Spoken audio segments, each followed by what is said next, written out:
Hello, welcome to Life Matters. I'm your host, Brendan O'Connell. Well, the state of Massachusetts, the Commonwealth of Massachusetts, has had difficulty in recent decades regarding pro-life legislation.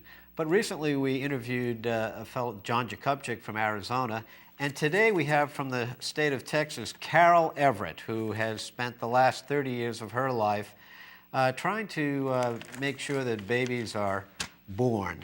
And we'll get a little bit into Carol's history and background, but then we'll focus mostly on what has occurred in the last year or two in Texas that has been really positive signs for the pro-life movement. Well, welcome, Carol Everett. Well, thank you. It's good to be with you. Carol, could you tell us a little bit about your background as far as how you got involved in all this and where we are today? Well, I'm one of those women who experienced an abortion and didn't know how to handle the feeling that I'd killed my own child, so I sold abortions to other women. And as I sold abortions to other women, I found myself evolving into the abortion industry. Got in there and realized it wasn't about helping women, it was about money. And so my goal became to be a millionaire because my commission was $25 for each abortion. That simply meant all I needed to do was to do 40,000 abortions a year. And I was on track to do that. We had a goal to break down the natural modesty of children, to separate them from their parents and their values, to give them low-dose birth control pills that would not work, and to dispense defective condoms so we could achieve our goal of 3 to 5 abortions from each girl between the ages of 13 and 18. And I had a little intervention. The Lord of Life came into my life in a way I couldn't deny. And when I realized that Jesus Christ didn't want me killing babies, I left the abortion industry 28 years ago. Wow, that's really something. And then did you have a period where you were involved with pregnancy help centers right away, or was there an intermediary period? How did that? Well, 28 years ago, pregnancy resource centers were just starting. They weren't really around. Remember, most of them are having their 20th and 25th anniversary right now. So first I worked with the Right to Lifers, who were educating and working hard to register voters, which is a lost art, and we need to go back to that. And then I finally found pregnancy centers, and that's where I spent. We had the Heidi group had 7 of their own, and then we had a full prenatal clinic offering prenatal care free of charge to women. And now we facilitate fundraising and strategic planning for pregnancy centers across the nation, and particularly in Texas. I see. Now you have a motto this year of saving 40,000 lives initiative in 2012. What is that all about? Well, what we're doing is, as someone who used to kill babies, I realized that abortionists will never tell the truth, and they will never tell a woman the truth. And, people that kill babies are liars and thieves and break laws, criminals. And so we passed some great laws in the state of Texas. Number one, we took $30 million a year out of Planned Parenthood's pockets in Texas alone. Wow. And it is out because it is Texas law, and our governor and our state officials are standing by it. And then we passed a sonogram law, but the sonogram is not as good as we think because, they're never going to tell a woman the truth. They're actually telling her there's no heartbeat right now. We had a call in one of our pregnancy centers this very day, within the last hour, a woman saying that she went to the abortion clinic and they told her there was no heartbeat and she couldn't see anything on the baby and she wanted to come to the pregnancy center before she had an abortion. That little baby's life will be saved because a pregnancy center will tell her the truth. Now, a beating heart is at what, 21 or 25 days? So 21 days. So she might not maximum. even know she's... a lot of times women don't know until they miss their menstrual cycle, right? By the time a woman knows she's pregnant, that's usually 2 weeks after her period was due. That baby's heart is beating, and that baby is growing faster than we grow as we're older. Those cells are dividing, and the baby is alive. So, in effect, that pregnancy center was probably lying to that lady. No, that abortion clinic was lying to that lady. The Pardon pregnancy me, center will tell her the truth. Oh, that's right. I'm sorry. Forgive me.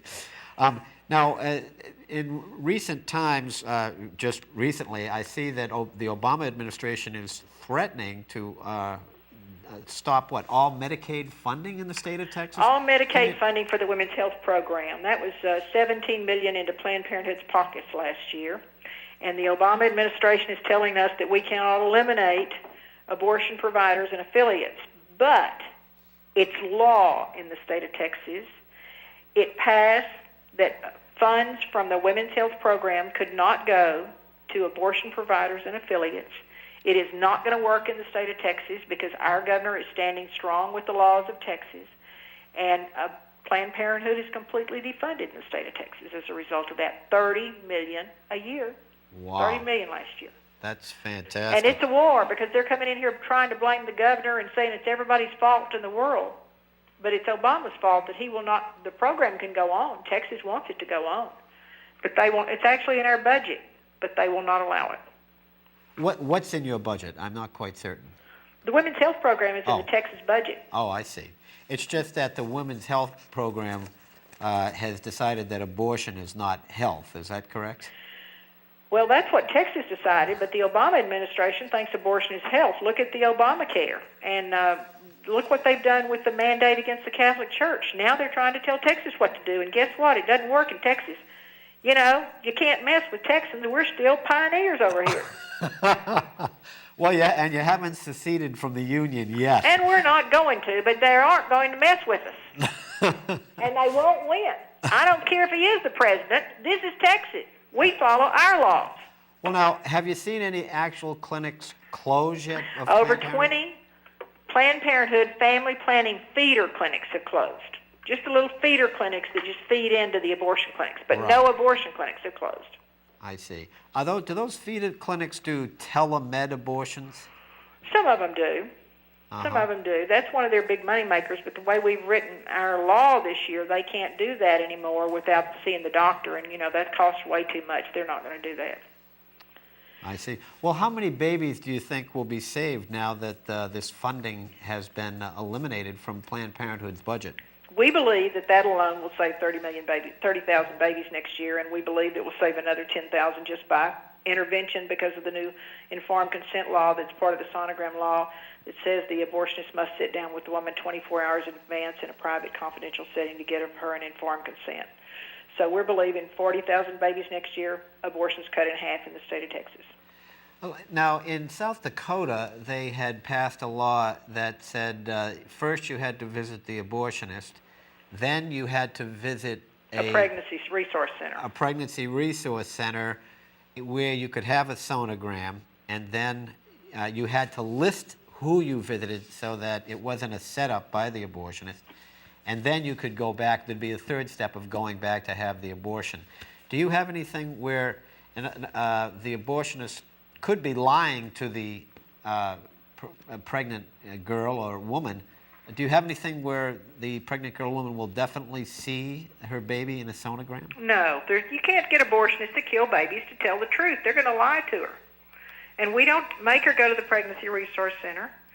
And, you know, maybe we could, but you've got to remember we were doing 81,000 abortions, and Planned Parenthood, Cecile Richards, the president and CEO of Planned Parenthood, came out of Texas. She comes here. She had a condoms count conference on the University of Texas campus 2 weeks ago. Planned Parenthood has a home here, and if they were getting $30 million a year plus all they were getting from the government, they love this place. Abortion came out of Texas. We're not going to be able to do what South Dakota did. We would love to, but, you know, we have gone as strong, actually stronger than we ever dreamed we could, but we've got a long way to go to close the abortion business down. But what we're doing is working to make certain that a woman knows the truth before she walks through the door of an abortion clinic, and then we know she will not kill her baby. Mm-hmm. May I ask, and this is maybe a little bit off target, but I thought that the lady that heads up Susan G. Komen, the sister of Susan G. Komen, she's here in Dallas, isn't she? Yes. And wasn't she the head or on the board of the Dallas Planned Parenthood at one time? I don't know that. I see. What did you make of that whole fiasco that happened a couple of weeks ago? It was the best fundraising thing Planned Parenthood's done in a long time. Oh, is that right? They raised $1 million a day for 3 days. Did they really? One man gave them a $250,000 check. It was a fundraising ploy. And why do I think that? The woman, the pro-lifer at the Komen Foundation that thought she brought it all about, left within the week. they're not going to stop giving money to Planned Parenthood.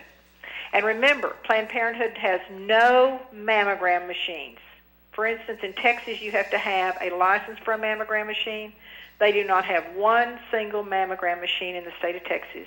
A mid-level provider, meaning a nurse practitioner, physician's assistant, does the manual exam, and anytime they have any problem, they are referred elsewhere. That's not even an adequate screening tool. Huh. And yet they're trying to pull one over on the general public that they Well, do mammograms. because we believe what we hear. Just like today, Planned Parenthood's in Dallas having a big press conference with 2 or 3 women saying they can't get medical care if Planned Parenthood isn't funded. Okay, there were 90 Planned Parenthoods in the state of Texas, and there are over 2,500 alternate providers that do provide full level of care. Many times the woman will see a physician, not a mid-level provider, and many of those facilities have mammograms machines on site. A higher standard of medical care with primary and comprehensive care and a medical home, yet Planned Parenthood wants to keep their money. Wow. They'll do anything to do that, I guess. So. And, yes, they will. Now, let me ask you, is both houses in the Texas legislature, are they pro-life, the Senate and the House of Representatives? Well, you really can't say that. You can't. No, we had 107 pro-lifers in the House out of 150 last time.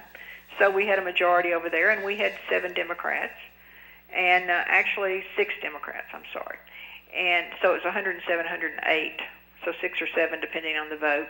And then in the Senate, you have probably 15, 16 really strong ones. You have to be careful. You can't, you can't count on a day and say this is pro-life or this is whatever. What we've got to do is protect the health of women. Mm-hmm. That's what's the winner. Pro-lifers need to stop. We love babies, and that's why we're there, but we need to remember babies don't make the decision about abortion. Women make the decision about abortion, and we need to be there protecting the health of women, and that protects the health of babies, health and life of babies. And going forward, do you feel that Planned Parenthood will try to overturn in some manner what has occurred or was signed into law by the Texas governor? I'm sure they're going to file a lawsuit, but you've got to remember our Attorney General's already looked at this. He believes that we are in the right, we can do what we did, and Obama better remember, we Texans are pioneers. We fight. I see. We're going to fight him. We're going to work because we believe this is right. This is the right thing to do. Mm-hmm. And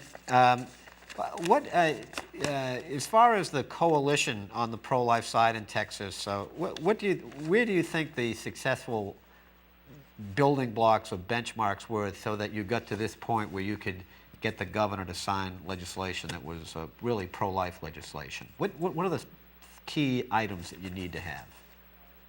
You need to know what your enemy is doing. You need to research their funding streams. You need to see where their money comes from and how they use it and what their corporate structure is. Because what we did is, we filed, we years ago said it was illegal for an abortion clinic to exist with family planning facilities receiving government funds. And you have to see how they handle all that and how they do it and how they separate a building into suites all of a sudden. You do your research and then you educate your legislators. And when the legislators understand the truth from the perspective of real numbers, they can do it. But as long as we keep screaming the things we've screamed for the same 30-plus years, we're not going to win anything. We've got to be different. This is an emotional issue, but we can't deal with it from emotion. We have to deal with the facts.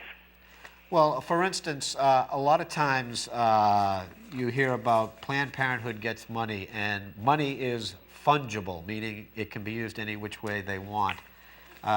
And Planned Parenthood tries to say, oh, no, it goes for a building, or it goes for this, or it goes for that. Are you able to get into the books of Planned Parenthood? They're nonprofits. You can get into them. You can find out what's going on. But, you can tell how much money they're getting and what they're doing with it. So you have to research it.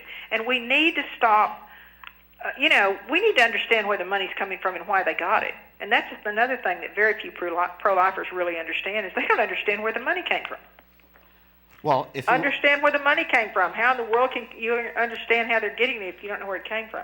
Well, for instance, about a third of their money comes from doing abortions and handing out contraceptives. A third comes from donors, and a third comes from federal, local, and state government. We have some other sayings in Texas, and one of them I can't say on the air, so I'll just say baloney. 51 to 52% of Planned Parenthood's business is abortions. 51? 51 to 52% of their business is abortion. And that's another thing. Figure out where it comes from and where it's going.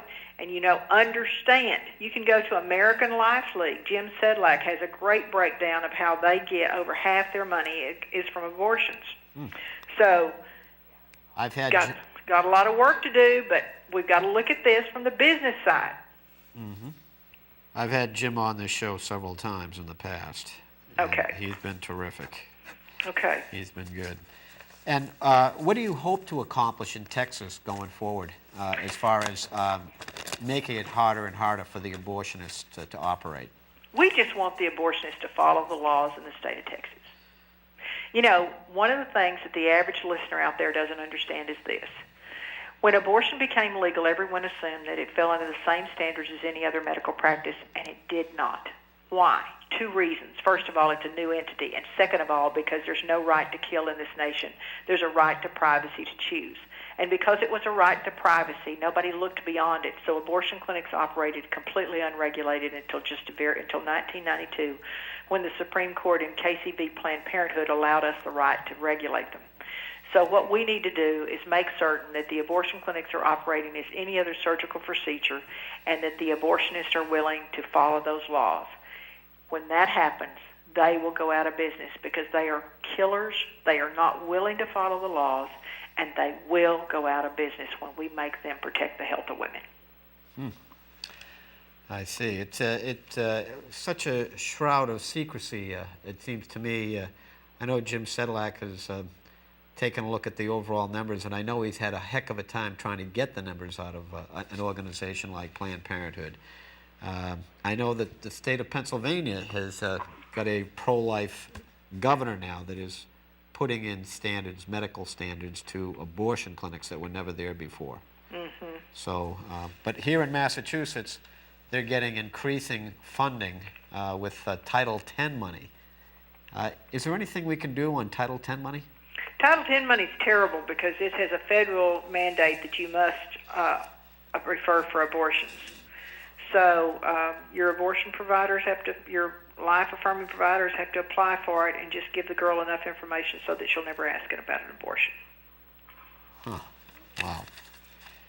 So we would have to basically turn that legislation over to. No, we can't turn that over. That's federal. So you just have to make certain that the people who are getting the money are telling women the truth.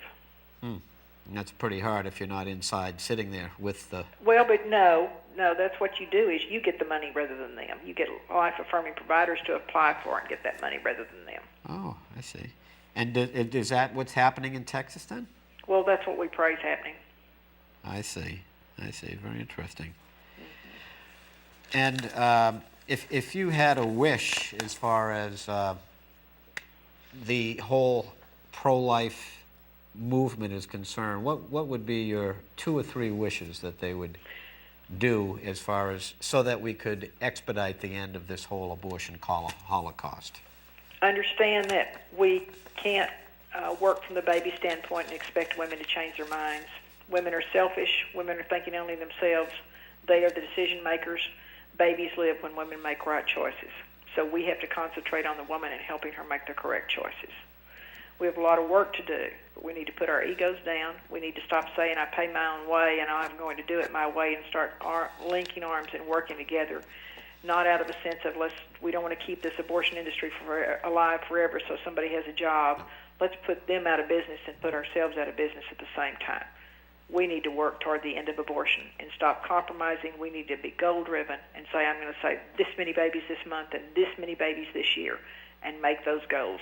We can win, and we do win. You know why we win? Why? First of all, we're on God's side, but think about this for a minute. We're the only side having babies. It's just a matter of time. I see. We're nearly there. Yep. Yeah, I see. Interesting. And can I ask you about contraception and this Catholic, well, not Catholic, it's religious, it's all denominations, with the most recent Obama edict where I think he believes we're subjects in a monarchy rather than citizens in a republic. What is your take on that? It's not about, there are two things. First of all, what in the world was that man thinking when he stirred up the Catholic Church and every other church in the nation by trying to tell us what to do? How did he think? What made him think he could strip our freedoms and we would sit by and take it? It's not about contraception. It's about freedom in this country. And if we allow this to stand, we will not have any freedoms in the next few years. We will be worse than Iran. We've got to stand up because this is about our freedoms. Do you think, for instance, Catholic hospitals and schools would close or yes, drop? They're closed. They're closed, and this is why. And Baptist hospitals will close when they come after them, as everyone will, because this is the truth. People of faith have standards, moral standards that we live by, and we're not going to compromise them. The Catholic Church is not going to compromise. They will close those hospitals. They may sell them, but here we are with Obamacare that's about to kill us already. Even my mother can't get in to see some people already because she has Medicare. People are limiting the number of patients that they're taking because of Medicare, and they're already saying because of Obamacare they're not going to. So you close down the Catholic hospitals, we will have a dearth of medical care in this nation like we never dreamed. This is the way to kill Americans, and maybe that's the whole agenda. I don't know. I never thought of it that way before, but maybe that's it. Well, I know that we're fighting up here end-of-life issues, and one of my former co-hosts, Mildred Jefferson, was vehement against Obamacare and all that it entailed. Her being a doctor, of course, she knew that it was ominous and was meant to knock off a lot of old people in a hurry. Mm-hmm. And she was constantly warning people about that. I'm so sorry that we have to live in a time when we have to think about end-of-life issues. Yes, yes. And in fact, we're going to be facing that with a vote up here in Massachusetts come November. The other side likes to change the wording, as they have in the abortion movement, where they use words like choice and between a woman and her physician. And in the Death with Dignity, that's what they call themselves, the Hemlock Society. Mm-hmm. They have terminology that they use to try to make it sound syrupy and good, saccharine. So. But the only dignity with death is God's way. Well, that's a great way of putting it, Carol. Thank you so much for doing that. Well, our time has kind of come to a close here, Carol. I thank you for being so spontaneous and getting back to me and coming on the air today. And hopefully my travels, I'll get to meet you too. I hope so, and thank you for what you do in keeping the truth out there. Thank you so much. Mm-hmm. Goodbye. Goodbye now. Well, there you have it, folks. One of the lions of the pro-life movement, or lionesses, who's down in Texas battling hard for the pro-life movement, where they've had a lot of success. Now we've seen Arizona and now Texas having a lot of success, and hopefully we can learn a few lessons and bring that to Massachusetts. Well, thanks so much for listening and watching today. We hope you found today's show to be unique, informative, content-rich, truthful, and thought-provoking. Thanks for watching. I'm Brendan O'Connell, your friend for life.